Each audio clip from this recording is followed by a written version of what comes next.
নমস্কার বন্ধুরা, আমি অর্ঘ আর আপনারা দেখছেন আমার YouTube channel green and gardening. আজ আপনাদের দেখাবো স্ট্রবেরি গাছের রিপোর্টিং করা।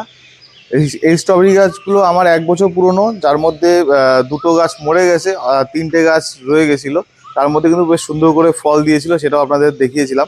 আজ সেই গাছগুলোকে রিপোর্টিং করব, সামনে বছরের জন্য রেডি করব।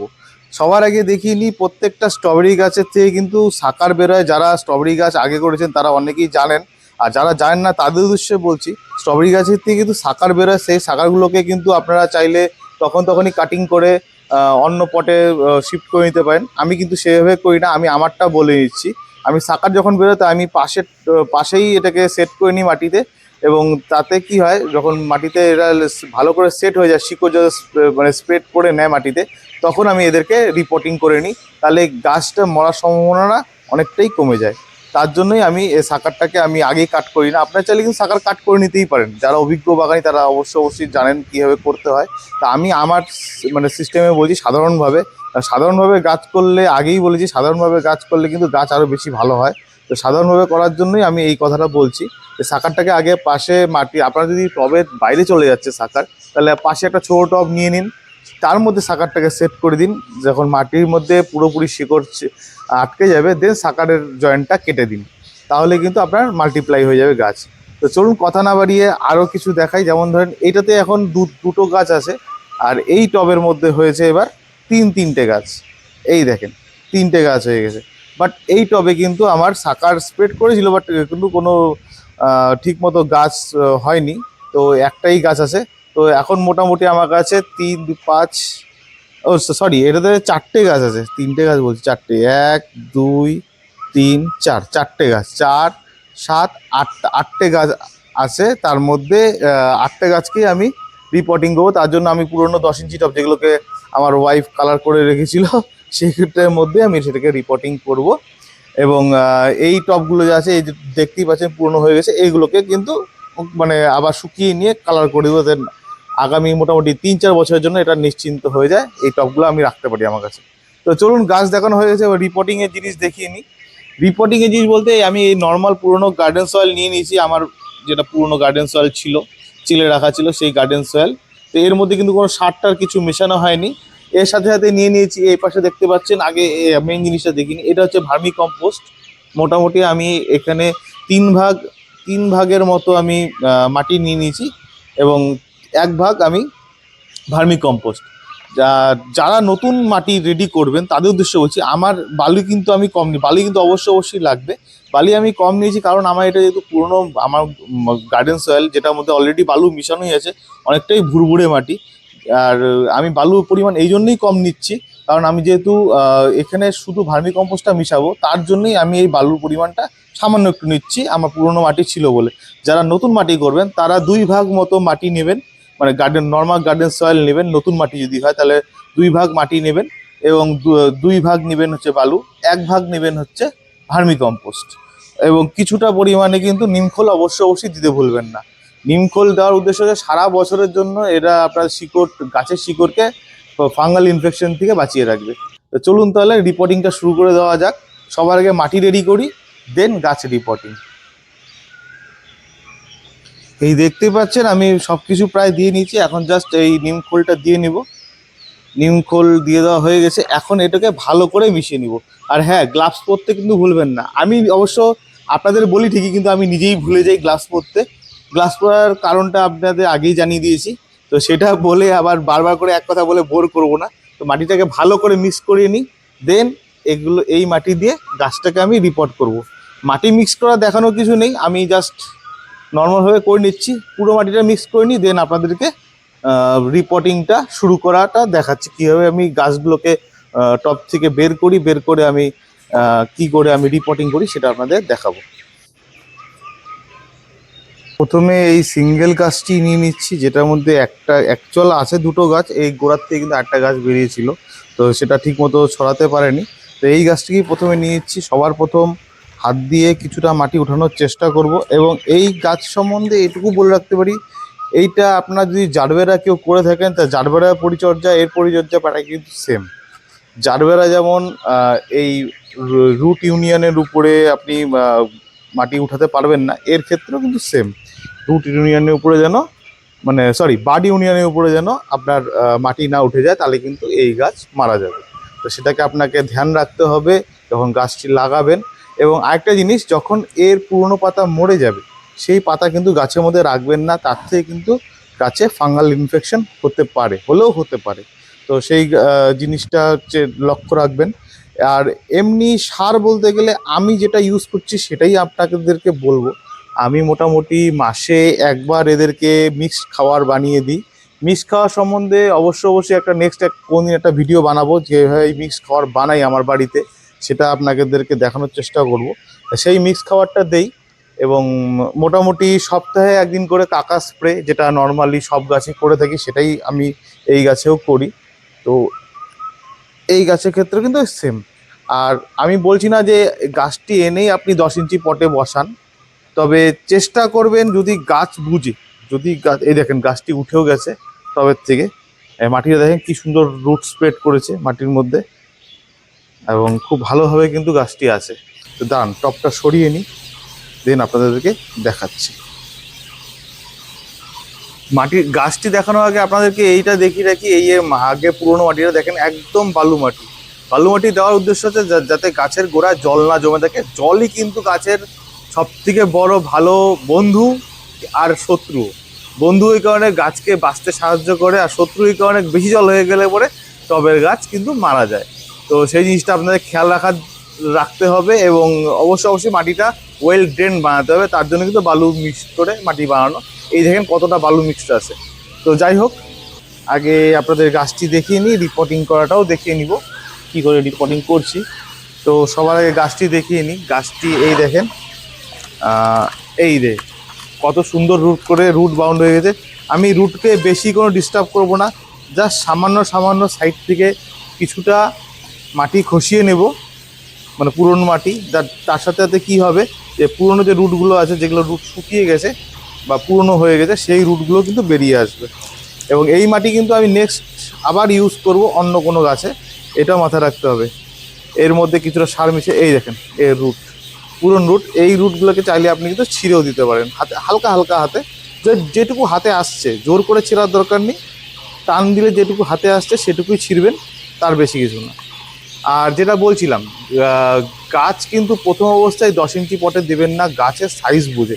যেমন এই গাছটি আমার মোটামুটি ভালো সাইজ, দেখেই বুঝতে পারছেন। 1 বছর যেহেতু পুরনো, এই বছর 2 বছর হবে, এই বছর হয়ে গেলে। তো 2 বছর পুরনো গাছ, নিশ্চয়ই বুঝতে পারছেন কতটা বড় আর কতটা মানে হেলদি হয়ে গেছে। তো একে কিন্তু আমি আর 8 ইঞ্চি পটে বা ছোট পটে দিতে পারবো না, একে আমাকে 10 ইঞ্চি পটেই দিতে হবে। তো তার জন্য 10 ইঞ্চি পট আমি নিয়ে নিচ্ছি। আপনারা চাইলে কিন্তু প্রথম অবস্থায় যখন গাছ লাগাবেন, সেই গাছটাকে আপনারা ছোট গাছ যদি আনেন, চারা গাছ, তাহলে আপনারা ছোট পটে লাগাবেন, দেন এটাকে বড় পটে শিফট করে দেবেন। চলুন তাহলে পটিংটা শুরু করে দেওয়া যাক। সবার প্রথম এই 10 ইঞ্চি পট নিয়ে নিচ্ছি, গাছটাকে সাইড করে রাখি এইখানটায়। এবং তার সাথে মানে প্রতিবারই যে জিনিসটা করি, এই খোলামকুচি, অবশ্যই খোলামকুচিটা দেখে দিয়ে নেবেন, তাহলে আপনাদের সবচেয়ে বেশি সুবিধা হবে। এইবার একে মাটিটা রেডি করেছিলাম, সেই মাটিটা দেওয়ার পালা। মোটামুটি কিছুটা পরিমাণ মাটি নিচে আমি দিয়ে নিচ্ছি আগেই। আপনারা চাইলে কিন্তু যেই মাটিটা আপনাদেরকে দেখালাম না, পুরনো মাটি, সেটাও কিন্তু ইউজ করতে পারেন, তাতে কিন্তু কোনো ক্ষতি হবে না। তবে পুরোটা ইউজ করবেন না, কিছুটা পরিমাণ আপনারা দিতে পারেন। এটা অনেকটাই নিচু হয়ে গেছে, আর একটু মাটি দিয়ে নিতে হবে।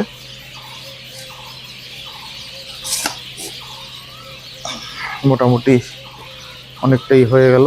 তো এখন গাছটিকে আমি এখানে সেট করে দেব, এবং এর সাইড দিয়ে মাটি দিয়ে দেবো। বারবার করে বলছি, এই বাড ইউনিয়নের উপরে যেন মানে মাটি না যায়, তার সুবিধার্থে আমি এমনভাবে সেট করলাম তাতে এখানে বাড ইউনিয়নটা উপরেই থাকে। এবং সাইড দিয়ে হালকা করে মাটি দিয়ে দিচ্ছি, যেটা মাটি রেডি করলাম ভার্মি কম্পোস্ট আর বালু আর নিমখোল দিয়ে, সেটা দিয়ে দিচ্ছি। বাস একটু হালকা করে ঝাঁকিয়ে নিলে পরে মাটি মোটামুটি সমান হয়ে যাবে। এবার সবসময় মাথায় রাখবেন, পুরো টব কখনো ভরবেন না, কম করে হলেও 2 থেকে 3 আঙ্গুল কিন্তু এই মোটামুটি দেখো 3 আঙ্গুল আমি গ্যাপ রেখে দিয়েছি, কারণ আগামীতে যখন আমি গাছটি আরও গ্রোথ হবে, আগামীতে গাছকে তো খাবার দিতে হবে, তার সেই খাবার দেওয়ার জায়গাটা আমার রাখতে হবে যাতে গাছের ভালো করে গ্রোথ হয়। আর এটা মোটামুটি দেখেন সুন্দর করে কিন্তু পটিং হয়ে গেল এটা। এরপর এটা হচ্ছে সেকেন্ড গাছ যেটাকে রিপোর্টিং করব। এটাও সেমভাবেই করবো, বাট এটার ক্ষেত্রে একটু আলাদা হবে। এর ক্ষেত্রে কিন্তু আপনাকে রুট বলটা কিছুটা ভাঙতে হবে, কারণ এটাতে যেহেতু মাল্টিপ্লাই করবো, এটাতে দুটো গাছ আছে, তো এটাকে কিন্তু রুট বল ভাঙতে হবে। যখনই রুট বল ভাঙবে সেই ক্ষেত্রে কিন্তু একটু সাবধান থাকতে হবে। তা এর জন্য আপনাকে এই মানে এগুলোর সাথে সাথে আপনাকে চাকুটাও সঙ্গে রাখতে হবে। আপনারা চাইলে কোনো কাঁচিও নিয়ে নিতে পারেন। আমি কিন্তু নর্মালি এই চাকুটা ইউজ করব। এই চাকুটা ইউজ করেই আমি এটাকে কাটবো। তো সবার আগে খুব সাবধানে আমাকে সাইডের মাটি সরিয়ে নিয়ে গাছটাকে উঠানোর ব্যবস্থা করতে হবে, দেন আমি এটাকে মাল্টিপ্লাই করব। চলুন তাহলে আগে গাছটি উঠিয়ে নিই, দেন আপনাদের দেখাচ্ছি। এই মোটামুটি আমার এই গাছটি উঠানো হয়ে গেছে। এই দেখেন, এবার আপনাকে ডিসাইড করতে হবে কীভাবে কাটবেন। তো আমি আমার দিকটা দেখিয়ে দিচ্ছি। মোটামুটি ধরেন এই দেখেন এইখানে দুটো গাছ ভাগ আছে, তো আমি এই মাঝ বরাবর একে এখান থেকে কেটে দিব। চাকু নেওয়ার উদ্দেশ্য হচ্ছে শিকড়টাও কেটে যাবে এবং মাটিটাও ঠিক মতো থাকবে আর কি, মাটিটাও থাকবে। কারণ আপনি যদি নর্মালি হাত দিয়ে ভাঙার চেষ্টা করেন, মাল্টিপ্লাই করার চেষ্টা করেন, তাহলে কিন্তু মাটি ভেঙে যাওয়ার চান্স থেকে যায়। তো আপনাকে শিকড়টাকেও আলাদা করতে হবে, এর জন্যেই চাকু ইউজ করার কারণ। এই দেখেন কি সুন্দর করে কেক কাটার মতো কেটে নিলাম। এই দেখেন এই একটা গাছ হয়ে গেল আমার, আর এই একটা গাছ হয়ে গেল। এবার দুটো গাছকে খুব সাবধানে একে আগে একটা টবে রেখে নিই, দেন আপনাদেরকে রিপোর্টিং দেখাই। আর একটা এটা দেখেন ছাদ ছাদ বাগান করতে গেলে কিন্তু অনেক জিনিস দরকার। এর আগে কালো ড্রামটা যেটাতে মাটি মিক্স করি সেটা দেখালাম, সরি ড্রাম বলছি, গামলা দেখালাম। দেন কিন্তু এই সেরকম ছোটো ছোটো গামলাও কিন্তু আপনাদের দরকার। ছোটো ছোটো গাছ যখন রিপোর্টিং করবেন বা ছোটো ছোটো গাছের জন্য, সবসময় তো ছোটো বড় গাছ লাগানো হয় না, ছোটো গাছ লাগানো হয়, তখন কিন্তু এরকম গামলারও দরকার পড়ে। তো এগুলো কিন্তু অবশ্যই আপনাদের ছাদ বাগানে রাখবেন। তো যাই হোক, এই সমস্ত এই ব্যাপারে পরে আপনাদেরকে আবার জানাবো। তো এই দেখেন এইটা মেইন মাদার প্ল্যান্ট, কতটা হেলদি আর কতটা বড়। তো একেও রিপোর্ট করব এবং এর সাথে সাথে যে এর বেবি প্ল্যান্ট যেটা আলাদা করে রাখলাম সেটাকেও রিপোর্ট করব। তো রিপোর্টিং তো একটা দেখানো আছে, তো পুরোটা রিপোর্টিং দেখানোর কিছু নেই। যার মাল্টিপ্লাইটা আপনাদের দেখালাম কীভাবে মাল্টিপ্লাই করলাম, সেইভাবেই আপনারা মাল্টিপ্লাই করার চেষ্টা করবেন। অবশ্যই কিন্তু চাকু ইউজ করবেন। ধার হতে হবে এমন কোনো ব্যাপার নেই, মোটামুটি ধার হলে হবে, যাতে মাটিটা আস্তে সাবধানে কেটে যায়, সেটাই করতে হবে। আর হ্যাঁ, অবশ্যই একটা জিনিস যেটা মানে মুখ দিয়ে বলি, সবসময় দেখানো হয় না, প্রথম অবস্থা দেখিয়েছিলাম যে যেই সমস্ত মানে কাঁচি, চাকু বা গাছ কাটার পুন্নার সেগুলো ইউজ করবেন, তখন কিন্তু সেগুলোকে এই যে আমাদের যে ওগুলো হয় হ্যান্ড স্যানিটাইজার, সেটা দিয়ে কিন্তু এটাকে ব্যাকটেরিয়া মুক্ত করে নিতে হবে।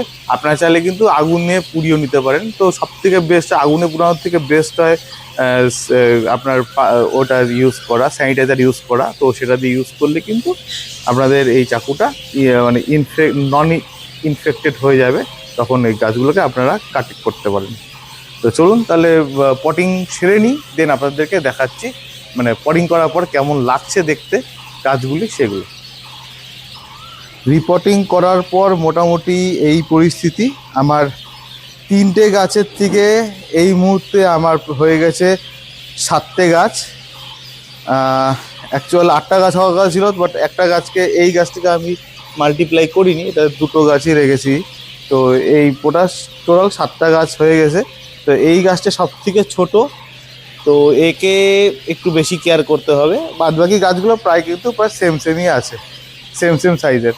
তো গাছের এক্সট্রা কেয়ার বলতে গেলে যেটা সবসময় বলে থাকি, গাছের দিকে লক্ষ্য রাখেন। যদি কোনো রকম ফাঙ্গিসাইড বা পেস্টিসাইড লাগে, তাহলে ওই স্প্রেয়ার গান দিয়ে ভালো করে স্প্রে করে দেন।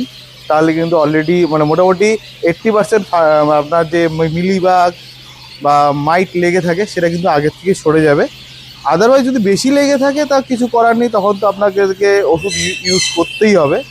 তো আমি ওষুধের বলছি না ওষুধ খারাপ, আর ওষুধ দিলে কি আর গাছের একটু স্ট্রেংথ কিছুটা হলেও কিন্তু কমে যায়। আপনারা যারা গাছে স্প্রে করে থাকেন খেয়াল করে থাকবেন, বিশেষ করে জবা গাছে যখন মোটামুটি মাইট লেগে থাকে বা আপনার মিলিবাগ এক্সেস পরিমাণে লেগে যায়, তখন কিন্তু ওষুধ দিলে পরে কিন্তু দেখবেন পাতাগুলো হলুদ হয়ে ঝরে যায়।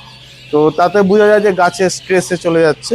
তো যাই হোক, ওটা নিয়ে পরে কথা বলছি। তো এইটা নিয়ে কথা বলবো এখন। মোটামুটি 2 দিনের জন্য এদেরকে সেমিশেড এরিয়ায় রেখে দেবো, এবং তারপরে এদেরকে এদের যেই জায়গায় থাকে, যেই জায়গায় এরা রোদ পায় সেই জায়গায় রেখে দেবো। জল দেওয়ার ক্ষেত্রে আগেই বলে রাখি, স্ট্রবেরি গাছ কিন্তু অন্যান্য জারবেরা গাছের মতোই। আপনারা জারবেরা গাছের সাথে তুলনা করছি কেন, কারণ আমি আমার এক্সপিরিয়েন্সে এটুকু বলতে পারি, জারবেরা গাছে যেরকম পরিচর্যা এই গাছেরও কিন্তু সেম পরিচর্যা, তার জন্য জারবেরা গাছের সাথে তুলনা করছি। তো জারবেরা গাছের মতোই এদেরকে পরিচর্যা করতে হবে, বেশি জল দেওয়া যাবে না। গাছ একমাত্র ঝিমলে পরেই গাছে জল দেবেন, না হলে কিন্তু রুট রট হয়ে গাছ কিন্তু আপনার মারা যাবে। তো সেই দিকটা একটা খেয়াল রাখতে হবে, এবং মাইটের দিক থেকে খেয়াল রাখতে হবে। মোটামুটি মাসে খাবারের ব্যাপারটা তো বললাম, মিক্স খাবার মাসে একবার করে দিতে হবে, এবং সপ্তাহে একবার করে আপনার কাকা স্প্রে করতে হবে। তাতেই কিন্তু গাছ মোটামুটি আমার অনেকটা হেলদি হয়ে যাবে, এবং গাছ কিন্তু খুব সুন্দর করে ফল আপনাকে দেবে। তো আজ তাহলে ভিডিওটি এই অবধি থাকছে। আশা করছি সকলেই ভালো থাকবেন, সুস্থ থাকবেন, এবং ভিডিওটি আমার কেমন লাগলো অবশ্যই কমেন্ট করে জানাবেন। ভিডিওটি ভালো লেগে থাকলে অবশ্যই লাইক, শেয়ার, সাবস্ক্রাইব করবেন। নমস্কার।